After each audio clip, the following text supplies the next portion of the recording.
продължение. Колеги, уважаема общинска администрация, госпожо Орлина Иванова, госпожо Шушева, скоро 5 комисии и извинявам се и откривам днешното заседание. Имате изпратен дневния ред с 7 точки. Ако някой има предложение за промяна или допълнение, моля да... Да, госпожо Кръстова. Благодаря, колеги. Постъпило писмено оттегляне на докладна записка, отразена като трета точка от дневния ред. Това е процедура по член 15 от Закона за устройство на територията, с която е докладна записка с входящ номер в Общински съвет от 22 януари 2026 година. Днес е постъпило писмото от кмета на общината за оттегляне, така че точка трета, тази докладна, е оттегляне. Аз предлагам към молби и жалби на жителите на община Златоград да разгледаме постъпило писмо от общинска администрация относно проблеми с организацията на движението и паркирането на улица Велико Търново. Жалба от Ваклин Чолаков постъпила нова и подписка на живущите в град Златоград на улица Христа 17, това към молби и жалби. И към точка други да бъде разгледано постъпило от окръжен съд Смолян освобождаване от съдебен заседател. Това са моите предложения. Оттеглянето не се гласува, тъй като си е процедура. Някой друг има ли предложения? Ако няма... Госпожо Александрова. Благодаря, госпожо председателствуващ. Предлагам на мястото на точка 3 да направим нова точка разглеждане на мотиви за оттегляне на докладната записка, входящ номер 880 от 23 януари. Благодаря.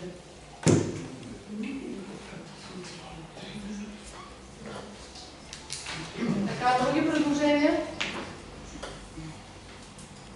Няма.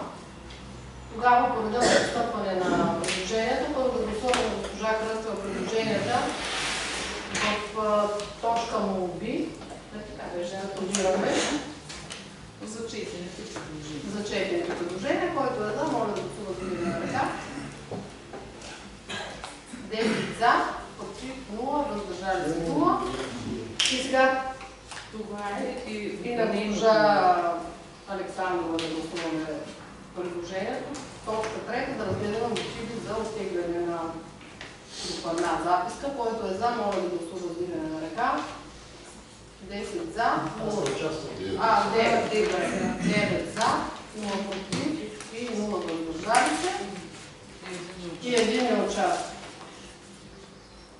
И сега с направените предложения целият дневен ред на гласуване, който е за, моля да гласува с дигане на ръка. 10 за, 0 против и 0 въздържали се. Пристъпваме към първа точка, докладна записка относно актуализиране състава на постоянните комисии на Общински съвет за заседание, постъпила от председателя на Общински съвет. Колеги, тази докладна записка е направена във връзка с оперативната работа на Общински съвет Златоград и на основание член 21 алинея 1, точка 1 от ЗМСМА и член 36 алинея 1 от правилника, ви предлагам Общински съвет да вземе следното решение: актуализира състава на постоянните комисии на Общински съвет, както следва. В постоянна комисия по здравеопазване и екология господин Сидоров се замества от господин Владимир Ликов. И второ, в постоянната комисия по предотвратяване и установяване на конфликт на интереси господин Сидоров се замества от господин Владимир Ликов. Господин Ликов, вие нещо имате ли? Приемаме.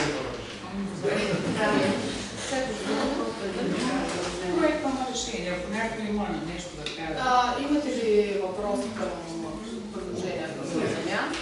Не, за актуализиране в такъв случай, който е за, гласуване на ръка. 10 за, 0 против и 0 Преминаваме към втора точка. Молби и жалби от жители на община Златоград. Госпожо Кръстева, дайте първо вашите. Благодаря. Имаме постъпило писмо до Общински съвет във връзка с наше питане, свързано с проблеми с организацията на движението и паркирането на улица Велико Търново. Посочено е, че е проведена Общинска комисия по безопасност на движението. Нашето писмо е от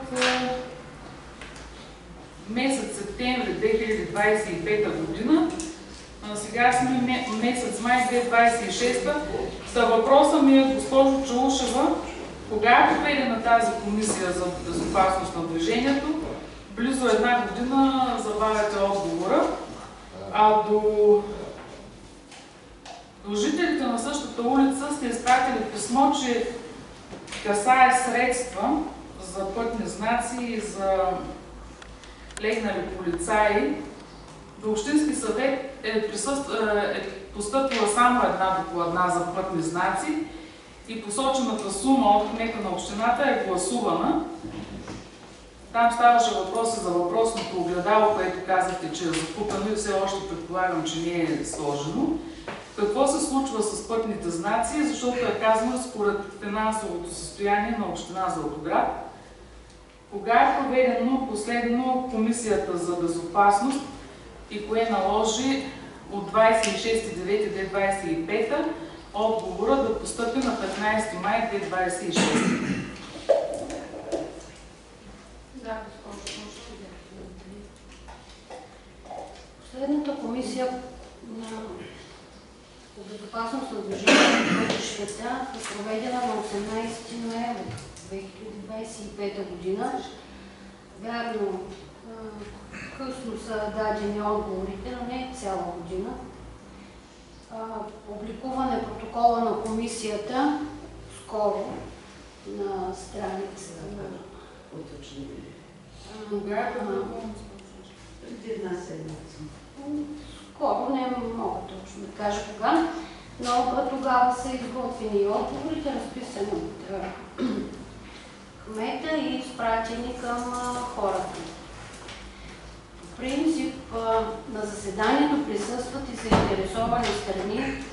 Ако желаят, ние разглеждаме принципни теми. Не вярвам всички тези хора, които сигнализират за проблеми, да очакват решения от комисията, защото има въведена организация за движение, има правила, всъщност закон за движение по пътищата, който трябва да се спазва, така или иначе.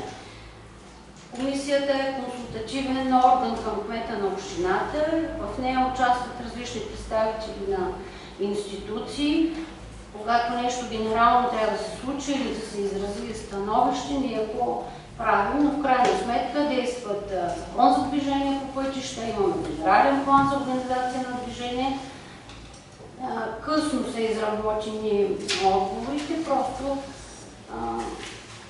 такава е била възможността за отговор. Относно пътните знаци, миналата година ще припомня, че поискахме средства за пътни знаци. Не бяха предоставени, поне нямаше такова решение на Общински съвет по първоначалната докладна на Общинска администрация. След това, когато беше разглеждан въпроса за спирки на градския транспорт, сумата беше определена точно по този повод. Сумата дори не е стигна за всички пътни знаци, тръбни стойки, така че ние не сме закупували знаци, огледала по решение на Общинската комисия за безопасност на движение по пътища. Закупиха се единствено табели, пътни знаци за спирки на градския транспорт. Мисля, че това бяха въпросите. Да, госпожо Кръстева, заповядайте. Госпожо Чаушева, аз по памет си спомням, че 7000 лева бяхте поискали за пътни знаци и ние гласувахме 7 000 лева за пътни знаци и имаме извадка от протокола от комисията. Ние имахме проект на решение за гласуване на въпросното огледало и вие казахте, че имате средства и огледалото е закупено и от ваш служител знам, че огледалото е на 4-ти етаж стои. Просто трябва да се разпореди да бъде сложено, но човека трябва да или да се помоли на кмета и тогава ще бъде сложено. Сега, вие тук... Браво! Значи, въвеждането на ограниченията, цитирам ви писмото до жителите, за спиране и паркиране с пътни знаци е според финансовите възможности на общината. Аз до момента не сте поискали пари за пътни знаци. А с такива темпове, ако работите от ноември комисията и да огледавате в май, той кмета на предишното заседание каза, че не бърза, го показва в действията си, но просто ползим като опит. С такива действия, с толкова месеца закъснение, аз до заседанието ще поискам кога е проведена, точно от писмено го искам, кога е проведена комисията и кога сте обявили протокола на сайта на общината. Защото говорим за прозрачност. Да, господин Юлия. Аз искам да попитам, тия 7000 лева, където ги гласуваме, за какво ги изхарчихте тогава, щом не са за пътни знаци, както казвате? То беше, пишеше даже пътни знаци. Точно аз направих тогава проблем, че те са избрали една фирма и казаха, че ще попитаме и други, защото намерихме и в същото време вие казвате, че не са закупили, ами отпуснаме 7000 лева. Гласуваме това, 7000.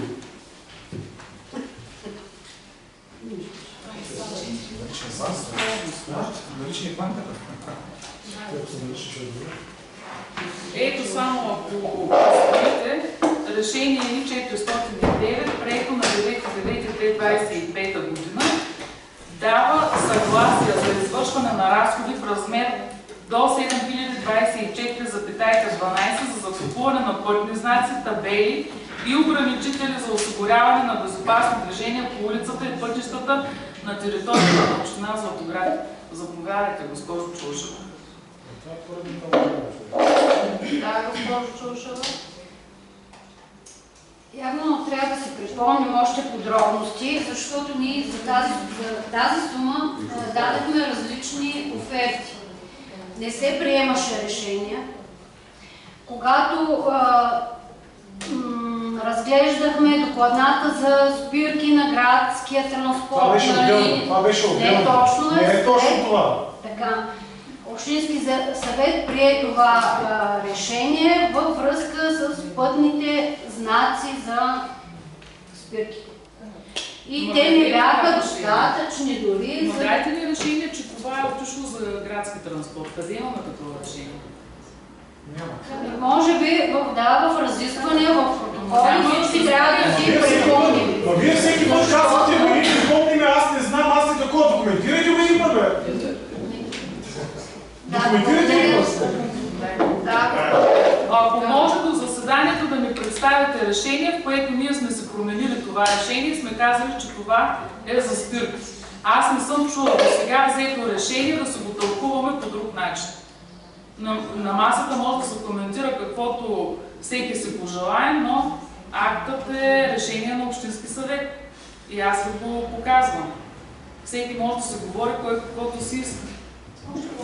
Там пише, че са за знаци и табели, никъде не пише за градски транспорт. Аз съм убеден, че първите пари бяха само за знаци. В юни месец Общински съвет септември взима решението, но сигурно трябва да си провериме записите, да си припомним. Да, аз искам до заседанието да не го представите. В юни е била комисията, Общински съвет се е произнесъл в септември и ви в май 2026 сте сложили огледалото, пък за пътните знаци не сме информирани дали въобще се сложи. Може да ги сложите и другата година в септември месец. Други? Да, господин Илиев. Може и аз да взема отношение. Имах едно питане в предходно заседание относно неналични полицаи. Дали имаме налични и кога ще бъдат поставени? може да се Да, отговори. госпожо Чаушева. Проверихме наличните ограничители на скоростта, но амортизирани са, светлоотразителните им елементи вече са похабени, но един ограничител бихме могли да монтираме, да, предвиждахме да бъде до стадиона. Сигурно за този ограничител като по-приоритетен, защото само един ще можем да възстановим. Иначе дюбелите са повредени, светлоотразителност, пък и нали, от експлоатацията те и самите гумени такива плоскости и те са нарушени. А няма ли някой, който да следи кога са разрушили, че имаме нужда да вземем някакви норми? Все пак, когато говоря сезона за поставяне на полицаите, да сме готови и да имаме. Сега сме проверили, защото господин Илийков е питал. Да, господин Илийков, заповядайте. Тази връзка, дали може до заседание да получим те на колко места има, които са били и в момента не са поставени и евентуално като сума нещо да ви дадете какво е необходимо, за да ги закупим и поставим. Не остана ние да ги поставим. Не покажем, че може. Госпожо Кръсева, вие искате да думате нещо? А този, който го ява, не да го поставя. Добре. Аз искам само. Да, госпожо Маджейска, заповядайте. Госпожо Чаушева, аз открито приветствам идеята ви на заседанията на Комисията по безопасно движение да присъстват заинтересовани граждани. Проблеми с паркирането има не само по Велико Търново, има по много улици в община Златоград. Но не виждам как заинтересованите лица биха присъствали, след като те нямат информация кога ще се проведе тази комисия, защото и поканата за последното заседание, което вие цитирахте, беше печена преди седмица, т.е. то е минало ноември месец, вие май месец качвате покана, протоколи и така нататък. Така че да се измиваме ръцете с това, че гражданите не са проявили интерес и не са присъствали на нещо, за което дори не са разбрали, няма как да разберат, е меко казано неуважително. Благодаря. Да, госпожо. Поканите не ги публикуваме на официалната страница на общината. Да, може би е идея да го оправим. Сега е насрочено заседание за 28 май. Такова заседание, но нали не мислите, че тази комисия ще реши въпроса с паркирането на автомобилите? В никакъв случай. Този въпрос е така, действително много важен, спешен, но тази комисия има едни консултативни такива задачи, да разгледа, евентуално да предложи решения. Вече другите проблеми с паркиране, с поставяне на други знаци, нали, на лице е генерален план за организация на движение, по него се движи. Но паркирането трябва да се случи по разпоредбите на закона за движение по пътища. Именно там е ролята и на служителите от районно управление да следят, контролират, да приемат сигнали и да реагират според техните компетенции. Да, госпожо Маджейска, заповядайте. Госпожо Чаушева, дали няма да потвърдите старото правило, за да не стане нещо, създадено комисия? Искрено се надявам, че жителите на община Златоград ще имат възможност да присъстват на тези комисии, независимо дали са консултативен орган към кмета или могат да вземат решение. Мисля, че там е мястото, където може да се обсъждат подобни проблеми, най-малко защото всички ние представляваме тези жители на общината. Някой друг? Няма. Госпожо Кръстева, следващата. Следващата жалба отново от Вадим Чолаков в резюме. Нова е, предвижда разширение на своя бизнес и за това иска, единственото, което иска от общината е улицата да бъде разширена в рамките на регулацията на улицата и моля да бъдат предвидени средства в бюджета за това, но тъй като е постъпила днес, ще дадем възможност до, ако освен сега няма да отговорите, да възможност до заседанието.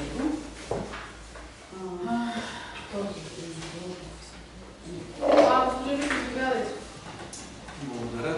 А може ли малко да ме разкаже какво се случва тук на тази улица с Ваклин Чолаков, че аз съм нов и не съм запознат с случва. Аз се искам. Да, защото се кмет на старството, няма да Разбира се. Сега няма удоволствие.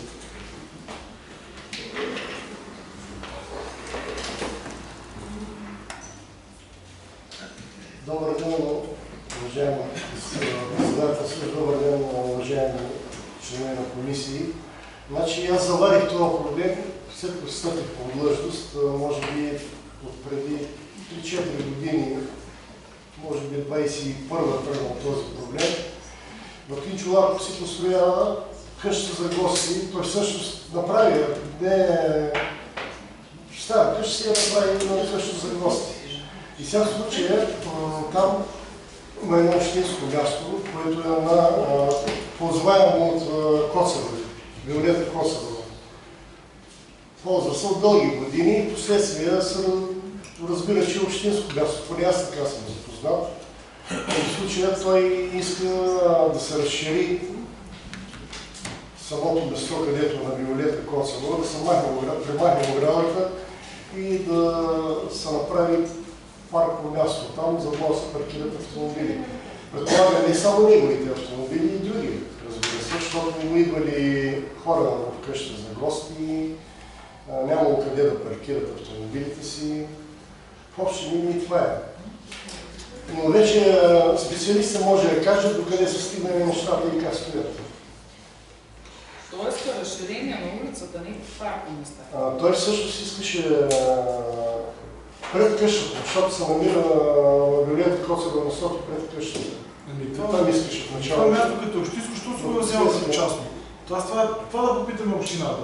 Чакай се малко да попитаме. Чакайте сега малко да се изясни. Чакай сега малко, изчакай се. Сега Виолета Коцарова има ли договор за наем или нещо подобно, да го ползва това място? Не е сериозно да не му решаваме на този човек проблема. Само да кажеш, не го познавам. Ама няма да му решим проблема на това. Защо да не може да му го решим? Какъв е проблем? Проблемът е такъв политически. Той не знае какво говори и какво иска. Ако спре да говори истини, ще му го решат. Не, това не е сериозно. Кмете, дай становище, Говорите на микрофони, защото протокола трябва да има запис. Вашето становище какво е? Аз отдавна съм си дал становището, аз съм за разширение на улицата. Стига да стане, обаче много къщи. Включи микрофон. Не съм го включил, да, извинявайте.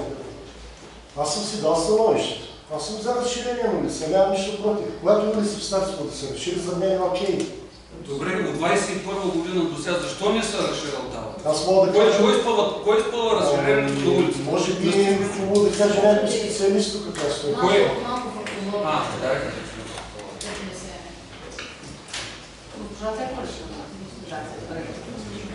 Значи, общинската собственост е доказана в съда.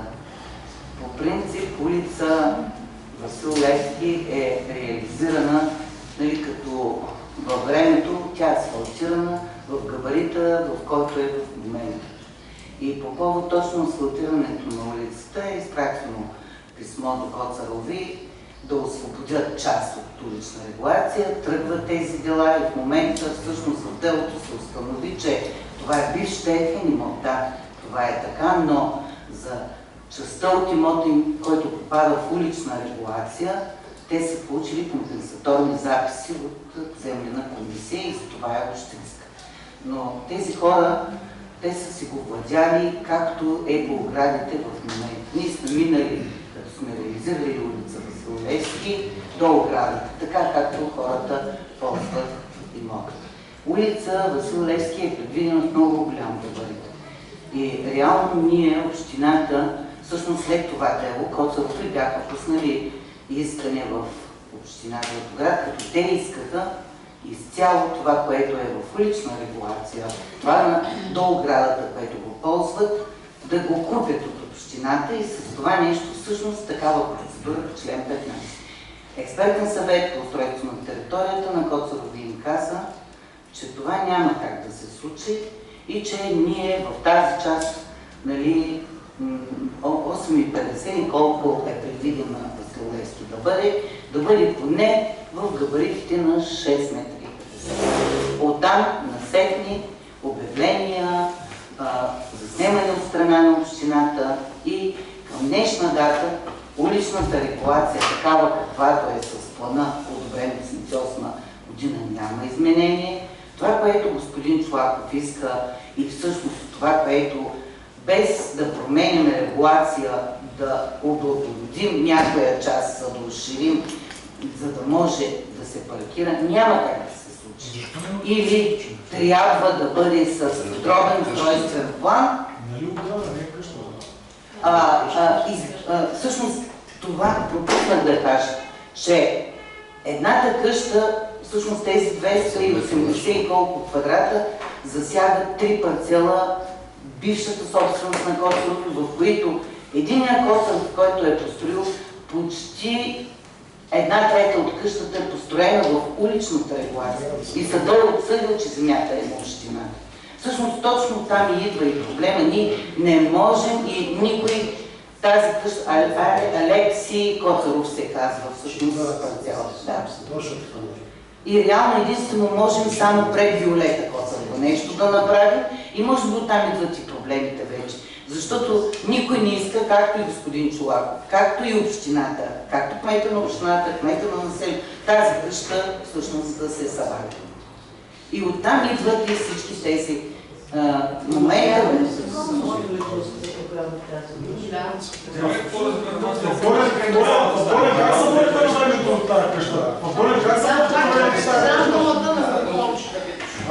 Аз искам да попитам на времето господин Янчев, как разпореди да бъде съборена тая къща в Долен тогава? Това не е ли идентично? Като не може да събаряме къща, поне примерно там, където казах на Виолета Коцарова, оградата да са решили, където може. Тоест ние работим с два аршина, наши и ваши. За едни може, за други не може. Така ли да го разбираме? Така ли работи община за това? Значи законност и незаконност на къщи конституира РДНСК. РДНСК е органа, който е издал заповедта за събаряне. РДНСК е органа, който може да се сезира с тази къща. Аз мисля, че тук в залата няма човек, който би искал да събори къща, в която се живее в момента. Да търсим грешки, дали е на администрация, дали е на човека, който е построил тая къща в тази улична регулация. Къщата е построена 82 или 88. На сесия съм не чуя. Това е. Но незаконност не е кмета на общината. Не. Само че аз чета тук в жалбата, пише не са засяга сгради. Демек иска само оградата някъде да се премести, да се разшири улицата. Тук никой не говори за къща. Да, никой не, той човека го писал, не са засяга сгради. Аз не съм ходил на място, но явно има някакъв дискомфорт. Той влиза с преден, с заден, според мен трябва да вземе отношение по това.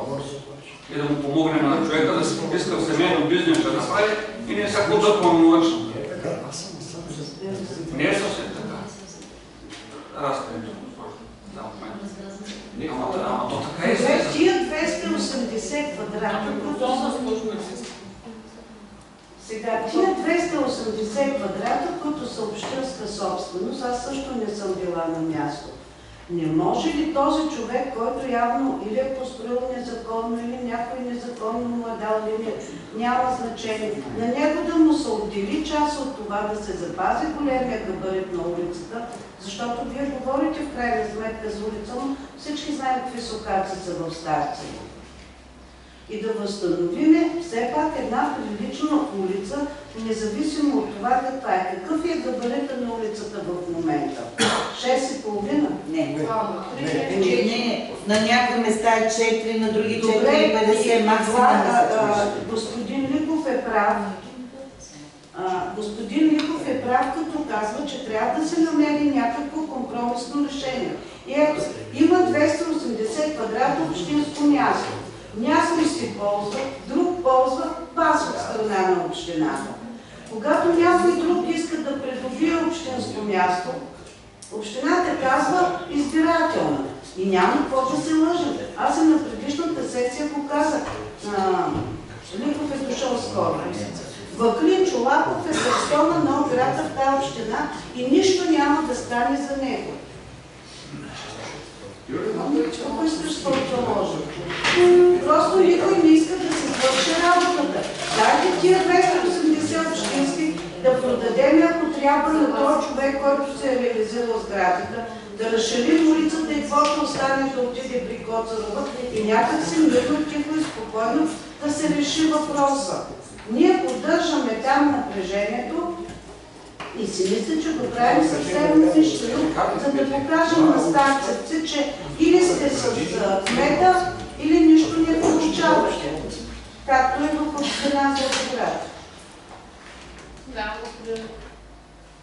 Доколкото съм запознат, в Коми има един терен, който по същия начин го ползваше Андрей Менов. Също имате, да. И го отнехте от общината и го направихте паркинг. Там се паркира цяло Коми колите.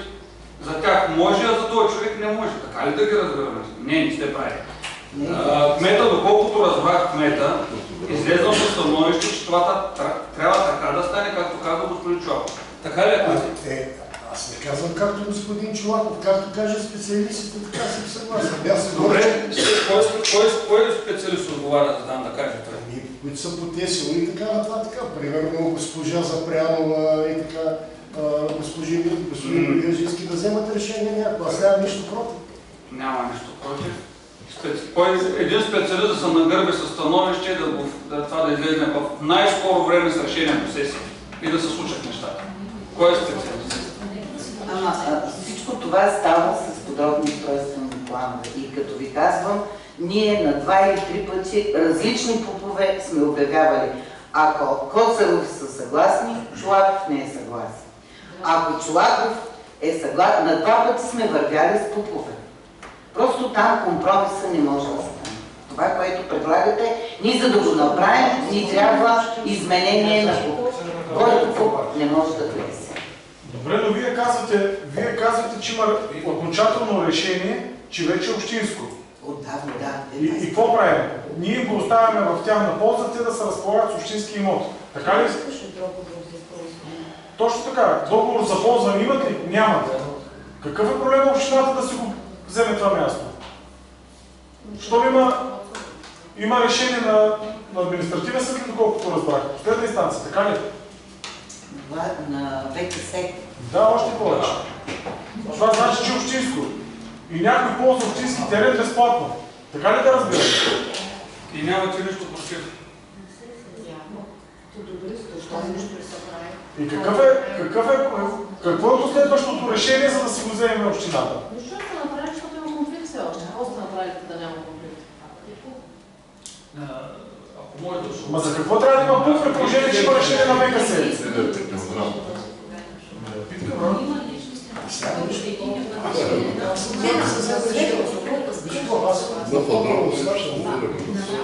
Също е общински средства.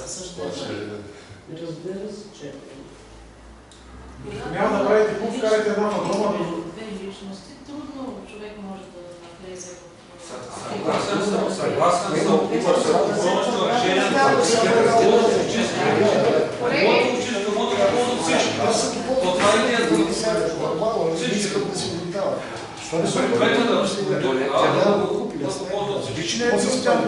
Колеги, към следващата му ваша жалба, извинявайте, защото имаме доста още.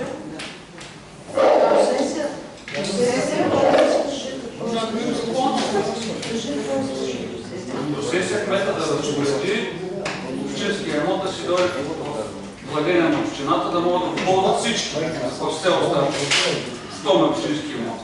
Това предлагам. И да решим този проблем. Няма куп, няма мук.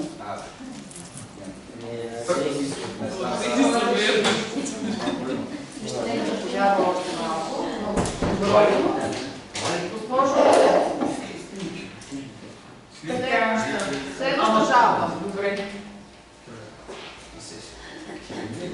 Следващата жалба, тя също от 15 25. Това е приложена подписка от живущите на улица Акрида, блок 199. Имали са общо събрание, защото магазина имало предложение да стане професионална кухня с изграждане на комин, но повечето от жителите, живущите в този блок, не са съгласни. Това е по закона за общинската собственост и касае общи части. Предполагам, че администрацията ще се съобрази с това. И тук е посочено, че оригиналната подписка е до кмета на общината и е при вас достъпва. Добре, тогава само информация. Това е. Мога да кажа, че долу да познаем по принцип, това не е на Шейхов.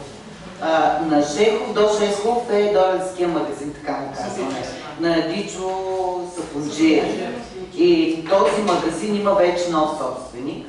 Този магазин се иска това да стане, тази кухня, но това не може да стане без решение на общото събрание. Не е в нашата компетенция, дори да дойде при главния архитект на обществото.